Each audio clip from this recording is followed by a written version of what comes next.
کیوں کر ہمارے راستے میں رکاوٹیں ڈالی جاتی ہیں. ہم اس کی شدید مذمت کرتے ہیں جو یہاں گرفتار کیا گیا اور جو اس کے میں رخنہ اندازیاں کی گئی ہیں. دیکھیے ایک بات تو بڑی واضح ہے کہ ہم انشاءاللہ بطور عوامی نمائندگان کے ہم نے یہ تہیہ کیا ہے کہ انشاءاللہ عوام کی خواہشات اور امنگوں کے ترجمان بن کر ہم وہاں ایوانوں میں بالکل گونجیں گے. اور یہ جو ڈاکہ ڈالا گیا ہے عوام کے مینڈیٹ پر، لوگ ہم سے پوچھتے ہیں کہ ہم نے تو دریا کا سمندر عبور کر کے ہم نے آپ کو ووٹ دیے. ہم آپ کے نشان ڈھونڈتے رہے، کسی نے بینگن کو ڈھونڈا، کسی نے کھڑکی ڈھونڈی، کسی نے مور ڈھونڈا، کسی نے کیا کیا، کوئی کہیں سے آیا کوئی کہیں سے آیا، اور پھر بھی ہم نے جو ہے عمران خان کو ووٹ دیا. ہم نے P T I Pakistan Tehreek Insaf کو ووٹ دیا. آپ نے کیا حفاظت کی ہمارے مینڈیٹ کی، ہمارے ووٹ کی؟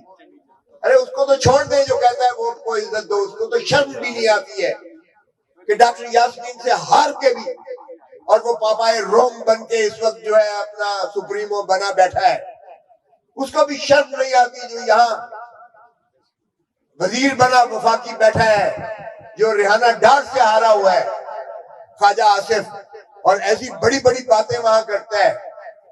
اور آپ کا یہاں جو ماشاءاللہ فیصل آباد میں سارا صفایا پھیرا ہے، اور اس بہت بڑے قاتل جس کا اپنا جو ہے پارٹی والے کہتے ہیں اس نے اتنے قتل کیے ہیں، وہ ہمیں بھاشن دیتا ہے وہاں بیٹھ کر، اور پھر وہ وفاقی وزیر بنا بیٹھا ہے، ہار کے بھی صفایا ہوا ہے، ہار کے پھر بھی بنا بیٹھا ہے، ہمارے اوپر مسلط ہے. تو یہ کام ہم نہ ہونے دیں گے، نہ ہونے دیا ہے. عمران خان آج بھی کیوں ہے پابا سلاسل؟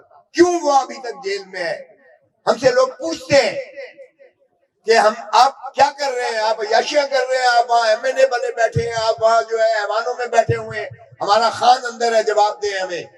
تو میں اس کے ناطے سے بھی آپ کو بتاتا چلوں کہ اگر تو صرف یہ قانونی کیس ہوتا، جس طرح آج جس طرح عمران خان، جس طرح اچکزئی صاحب نے بتایا ہے، آج بہت بڑا فیصلہ ہوا ہے. میں کل ہی اس کو کنکلوڈ کر کے آیا تھا، کل میں بحث کر کے آیا تھا القادر ٹرسٹ کیس میں، اور آج الحمدللہ ڈویژن بینچ اسلام آباد ہائی کورٹ کی انہوں نے فیصلہ سنا دیا.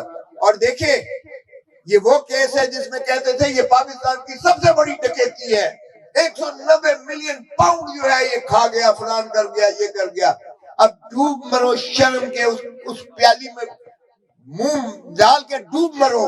نواز شریف جو تم کہتے تھے 190 ملین پاؤنڈ کھا گیا ہے، انہوں نے کہا ایک دھیلا نہیں کھایا اس میں سے، ایک دھیلا نہیں کھایا گیا اس میں سے. یہ ثابت کر کے ہم آئے تھے. 190 ملین پاؤنڈ وہ نیشنل کرائم ایجنسی برطانیہ نے پتہ ہے کس کھاتے میں ضبط کیا تھا؟ حسن نواز شریف کے بیٹے نے.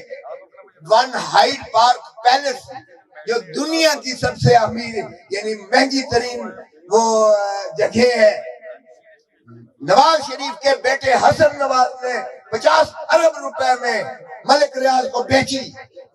ملک ریاض کو حسن نواز شریف کے بیٹے نے بیچی، جس کو سسپیشس ٹرانزیکشن کر کے، اور نیشنل کرائم ایجنسی نے جس پر جو ہے تفتیش شروع کی، اور پھر وہ اکاؤنٹ جو ہے فریز کیا گیا ویسٹ منسٹر ڈسٹرکٹ کورٹ کے جج کی حکم سے. اس کو جو ہے فریز کیا گیا اکاؤنٹ کو، اور وہ بنتا 190 ملین پاؤنڈ بن گیا، کیونکہ اور بھی اس میں ٹرانزیکشن تھے اور بینک اکاؤنٹ تھے. اور وہ ملک ریاض فیملی اور نیشنل کرائم ایجنسی کے درمیان معاہدہ ہوا، کیونکہ یہ ثابت ہوا کہ یہ ملک ریاض کا اپنا پیسہ تھا. اس میں کوئی پریڈیکیٹڈ اوفینس یعنی پروسیڈز آف کرائم نہیں تھے، کوئی جرم کا پیسہ نہیں تھا، اس کا اپنا پیسہ تھا. تو ان کے درمیان معاہدہ ہوا کہ یہ جو سپریم کورٹ اسلام آباد کی سپریم کورٹ نے رجسٹریٹ کا اکاؤنٹ کھولا ہوا ہے، رجسٹرار نے اکاؤنٹ کھولا ہوا ہے، جو کراچی کا زمینیں جو بحریہ ٹاؤن بنایا تھا ماشاءاللہ، وہ کسی کی ماشاءاللہ صدر پاکستان کی معاونت اور ان کی خاص سنگت کی وجہ سے وہاں جو بہت بڑا ایک انہوں نے شہر آباد کیا ہے، اس میں 460 بلین 460 ارب روپیہ حکومت سندھ کا دینا ہے جو اس نے تسلیم کیا ملک ریاض نے، اور اس کی پاداش میں وہ اکاؤنٹ سپریم کورٹ کے رجسٹرار میں کھولا گیا، اور وہ چونکہ ملک ریاض کا پیسہ پایا گیا تو وہ سیدھا کا سیدھا عدالت کے حکم سے وہ سپریم کورٹ کے اکاؤنٹ میں آیا ہے، رجسٹرار کے اکاؤنٹ میں۔ او بھائی کہاں سے یہ 190 ملین پاؤنڈ عمران خان کھا گیا؟ کرپشن کے تم نے اتنے لمبی چھوڑی تھی، آج ثابت ہو گیا کہ اس میں سے ڈھیلا ایک نہیں تھا جو عمران خان کو ملا ہو۔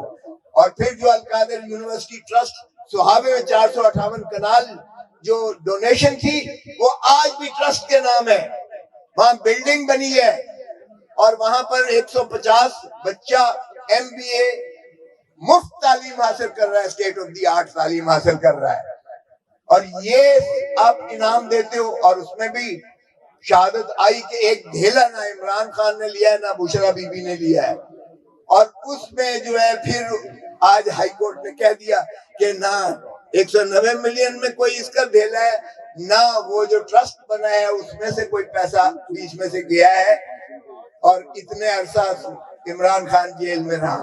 اب ایسے کیس میں آپ اندازہ کریں، اور وکیل کون ہے اس تغاثے کا؟ سرکار کا وکیل کون ہے؟ نیب کا وکیل کون ہے؟ نواز شریف کا وکیل۔ آپ اندازہ کریں کہ نواز شریف کا جو ذاتی وکیل ہے جس نے انہیں اپیل میں بری کرایا ہے، جو لندن میں ساتھ بیٹھا ہوتا ہے، امجد پرویز، وہ سرکار کا وکیل ہے، وہ نیب کا وکیل ہے، جس نے 3 مہینے ہمیں خجل خوار کیا اس بیل میں، تاریخیں لے کر کیا۔ یہ ایک کیس ہے جس میں ہو گئی ہے، لوگ ہم سے پوچھتے ہیں، دوسرے بھی میں مختصر 2 بتاتا چلوں۔ سائفر کا کیس، میں کہتا ہوں 25 کروڑ عوام کی غیرت اور حمیت کا جنازہ نکالنے کے مترادف ہے جس میں عمران کو اندر کیا ہوا ہے۔ او بھائی اس کی مماثلت دیکھ لیں کہ بھٹو نے جب ایٹم بم بنایا تھا تو ہینری کسنگر نے اسے دھمکی دی تھی کہ ایٹم بم بنانا بند کرو ورنہ تمہیں عبرت کا نشان بنائیں گے، اور بھٹو نے وہ مراسلہ جو ہے، وہ سائفر جو ہے، راجہ بازار راول پنڈی میں لہرایا تھا اور پاکستان کے عوام کو دکھایا تھا کہ یہ ہے۔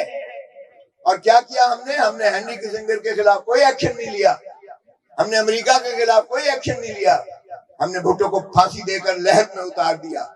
45 سال کے بعد سپریم کورٹ انصاف کر رہی ہے اس کو مارنے کے بعد، یہ قتل اس کا جو ہے وہ ناحق تھا عدالت کے کھاتے میں۔ 45 سال کے بعد شرم آنی چاہیے ایسی عدالتی انصاف کو، نظام عدل کو۔ عمران خان جب میرے پاس آیا تھا، میرے گھر میں گولیاں برسائی گئیں، میرا ڈرائیور زخمی ہوا میری گاڑی میں، عمران خان مجھے پوچھنے آیا تھا کہ آپ خیریت سے ہیں؟